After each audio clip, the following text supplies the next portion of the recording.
HelloFresh, healthy ingredients, easy to follow recipe, shipped to your door, limited time, $30 off the first box, HelloFresh.com/Colin. Plus, right now, free shipping. Colin Cowjoy-Taylor, it's called The Herd. Baker Mayfield, did an interview with him yesterday. He was terrific. We battled. It was uncomfortable. It was fun. I thought he came out looking really good. And the reason it got talked about so much is because for about 6 months prior to that interview, I had said, he's not a number one pick, not with that baggage. Nah. Little undersized, so-so athlete, baggage, no. And you all said to me, Colin, you are making a big deal out of stuff. Police video. Grabbing his junk. Wouldn't shake hands versus Kansas. Throwing a football at a rival during pregame. Colin, that is no big deal. I think it is. It's interesting. It's a story come down today. Oh, Jameis Winston's going to miss the first 3 games of next year. By the way, he struck a deal with the league. He was supposed to miss 6. Jameis Winston also had a collection of moments in college I was critical of. Stealing crab legs. You lectured me. It doesn't mean anything. I said it means something. He's a quarterback. Getting on a table in college, yelling a vulgarity. Colin, it's overrated. Oh, how cute. Tampa Bay is going to start the year 0-3 because they face, in order, Drew Brees, Carson Wentz, and Big Ben. Maybe you've heard of them. 2 are going to be in the Hall of Fame, and maybe a 3rd. Season over, Tampa Bay. How about them crab legs? Folks, you lectured me on Johnny Manziel's college actions, which I said, I see immaturity. Who was right? You lectured me on Jameis Winston. Crab legs is something. Everything's something at quarterback. It's a judgment position. Tampa Bay, done. 0-3. By the way, Jameis Winston had a serious allegation, assault, but most of his were just silliness. And Baker Mayfield's are not criminal. Grabbing your junk is not criminal.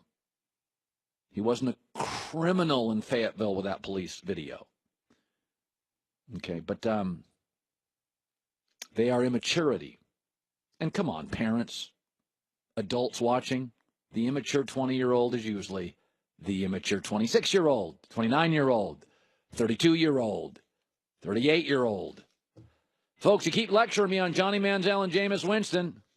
Cowherd 2, audience nothing.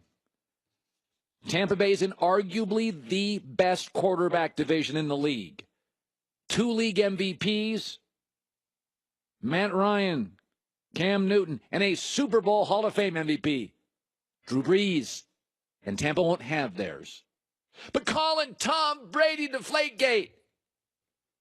Well, Tom didn't have a history of immaturity and had 4 Super Bowls by the time the league knocked him out for a month. Oh, by the way, he won the Super Bowl that year. So, hey, my bad. If Jameis wins the Super Bowl this year, I retract everything I just said. It matters. It's always mattered. It mattered with Johnny. It matters with Jameis. And it's always been my big question with Baker Mayfield. It's not criminal. Doesn't have to be. Quarterback is a judgment position.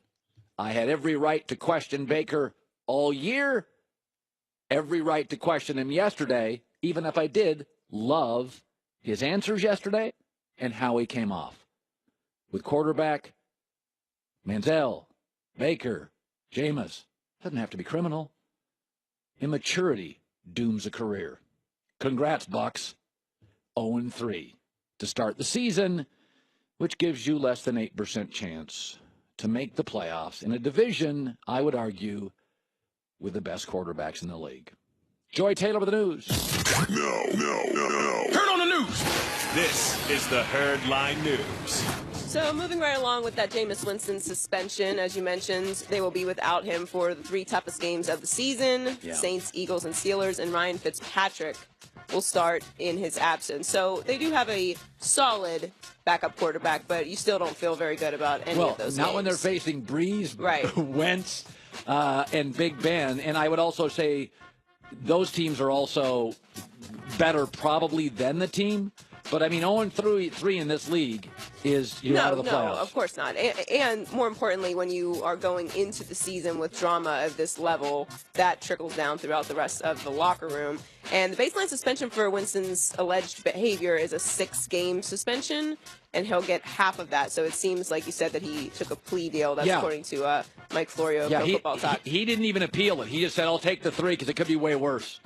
You know, I don't know how to feel about that because the NFL's suspension policy is so all over the place that it just never feels like they ever get it right. And now you have a plea deal situation. Like, plea deal? It's always just not a criminal court. How do you go in and get a plea deal? Yeah. What does that even mean? The suspension is the suspension. So did he really do it? And you're making it lighter on him? For what? How am I, as a woman, supposed to receive that? Like, he allegedly groped an Uber driver. Yeah. So now you're telling him that it's a 6-game suspension for something like that. Yeah. But then you can plea deal with him, so maybe he didn't do it? Like, how do I think he absorb that? clearly did something wildly inappropriate, knows it, and is taking the lesser of 2 really bad suspensions. I think he's acknowledging in a plea deal, I screwed up big time. I would just really like some sort of transparency with these suspensions. It would make it easier for fans to absorb what's actually happening. So we have 1 week until LeBron must inform the Cavs whether he intends to pick up the option on his contract for next season. And the GM, Kobe Altman, said he and LeBron's camp have already established a, quote, good dialogue. We continue to have good dialogue with his management team. I think LeBron has more than earned the right to approach his contracts the way he does. He's done that before, so this is nothing new for us.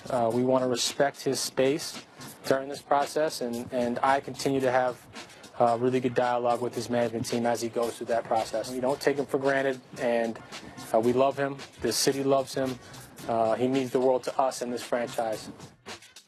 So Cleveland went into the draft not knowing what LeBron's decision is going to be, obviously, what he plans to do for next season. And ESPN reported that he spent the week on family vacation. Yeah, he does that.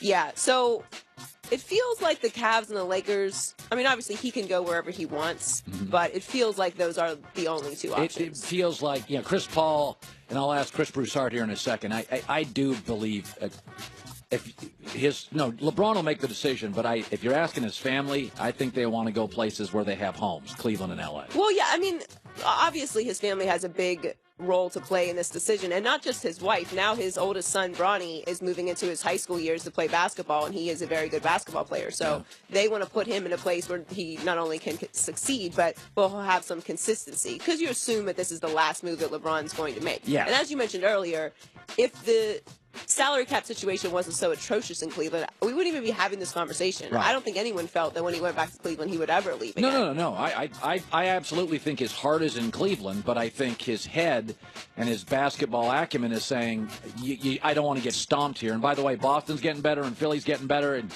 if I'm not going to get to the finals, I'd rather do it with better teammates in LA. Well, yeah, I mean, if you're not going to get to the finals, at least do it in the West, where people will stop having that mark on your quote-unquote legacy that you did all of your winning in the East in the weaker conference also. Finally, mentioned Philly, by all the accounts, the Suns' first overall pick, DeAndre Ayton, has a very promising year ahead of him. Yeah.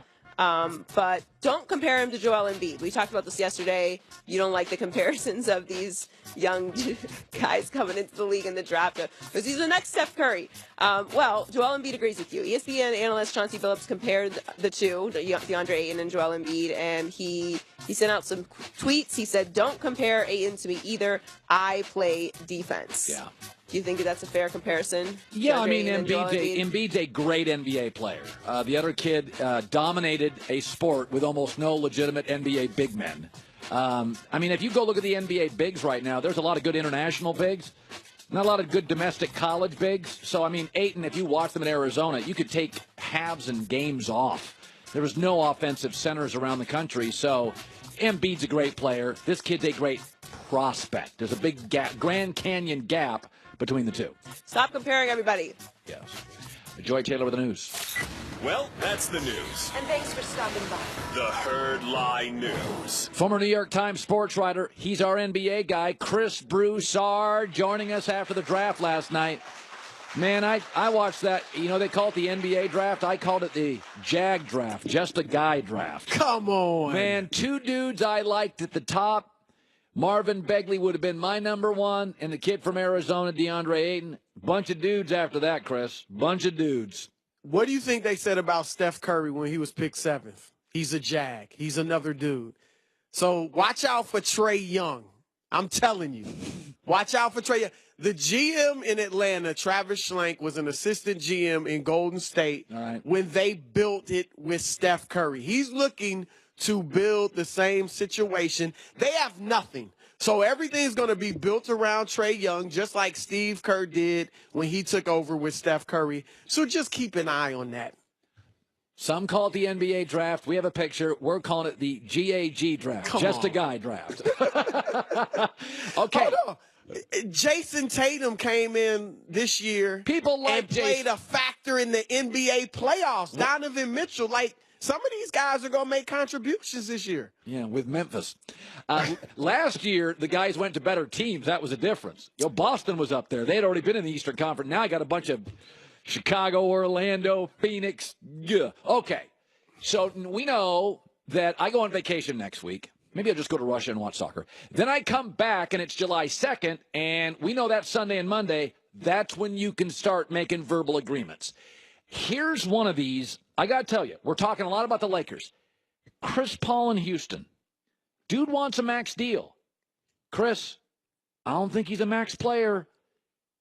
What is Houston going to do here? What is your intel? What I'm hearing is that there's tension now between Houston and Chris Paul. Not irreparable tension, but there's some tension because there was obviously a handshake, wink, wink, however you want to describe it, deal or agreement between Chris and Houston when he left 4 years, $175 million on the table with the Clippers. Okay? You don't leave that type of money on the table unless they're like, look, we're going to take care of you, don't worry, blah, blah, blah. Now, Houston, from what I'm told, is hesitant to do that. And here's the thing. They have an out because they got new ownership. So now the GM, Daryl Morey, doesn't have to go to Chris and say, I'm breaking our promise. He can say, Chris, yo, you know I want to take care of you, but we got a new owner. The new owner doesn't see it that way. When they made the other agreement, it's under the old ownership. So it gives you an out. Now, again, I'm not saying it's irreparable. I'm not saying they wouldn't max him for 2 or 3 years. He wants 4. Yeah, and I don't think there's a team in the league that would give him the max for 4 years. Okay, so does your intel say that the damage, the discussions, the tension is enough that Chris may be like, listen, I like L.A. better anyway. If you're only going to give me 2 or 3, I can get 2 with the Lakers. That remains to be seen at this point. But Houston remains obviously the first option. They had a great year. He's got a great, relationship with James Harden. And the question, too, is what would the Lakers give? How many years would they give him? So I think you're thinking, do Chris and LeBron go to the Lakers? Is that where your mind is going? I see it churning. Well, I think the Lakers have a lot of things, and I want to talk about this. Let's segue into Kawhi Leonard. Listen, there's a precedent here in the NBA. If you have a disgruntled player, and that's what Kawhi is in San Antonio, the longer you wait, the less leverage you have. You don't want to get to the trading deadline, and what team's going to go, okay, we'll rent him now for 3 months and put him on a team where none of our guys have ever played with him.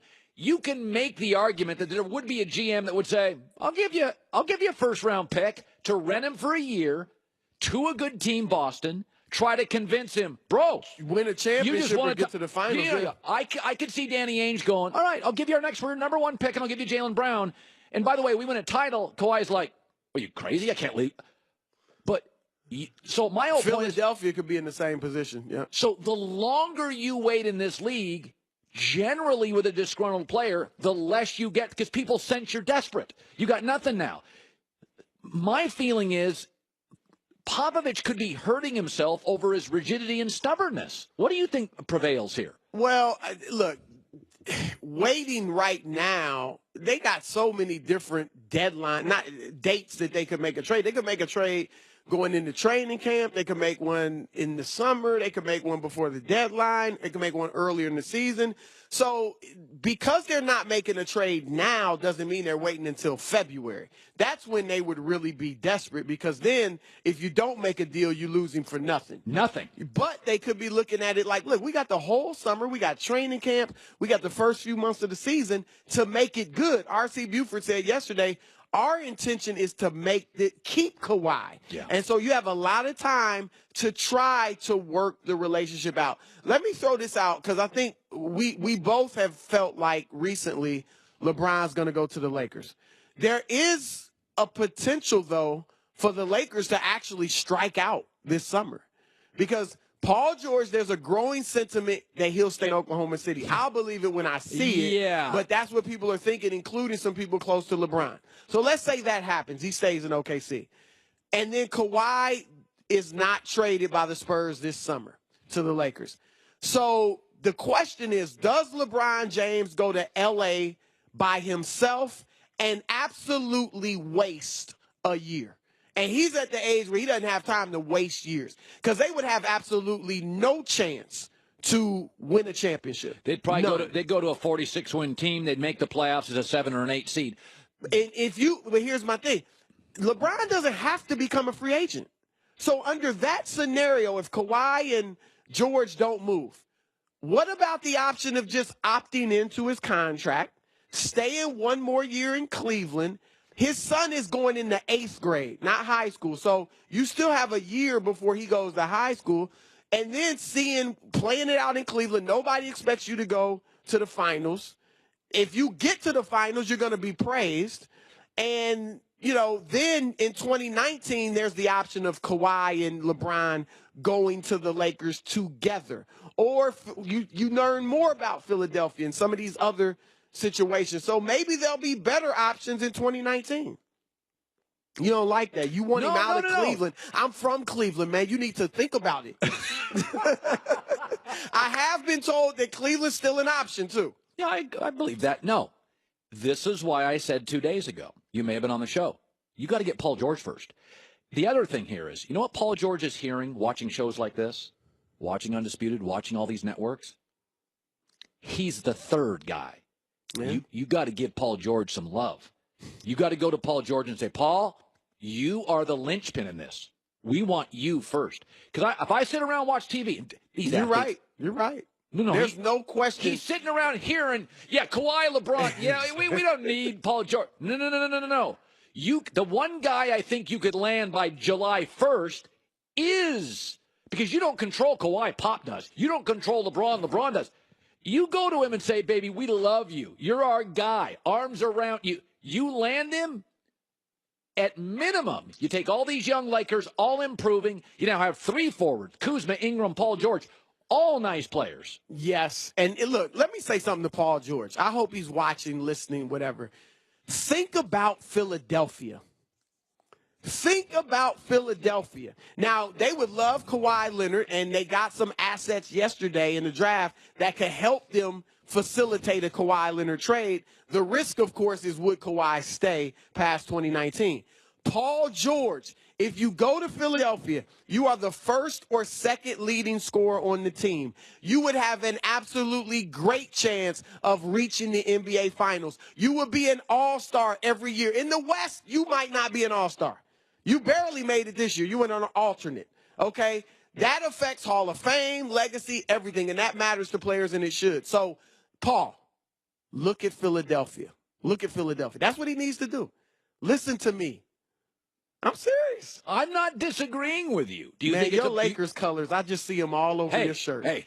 You want them. Hold on, time out. You don't want to hear anything that's not getting LeBron, Kawhi, and George to the Lakers. I want a camera on me. Put a camera on me up tight. What is this, folks? That's called Big J journalism here. I don't root for anybody. Broussard, that is... All right. I'll take you at your word. Okay, stick around. Back in a second with Joy Chris. It's The Herd.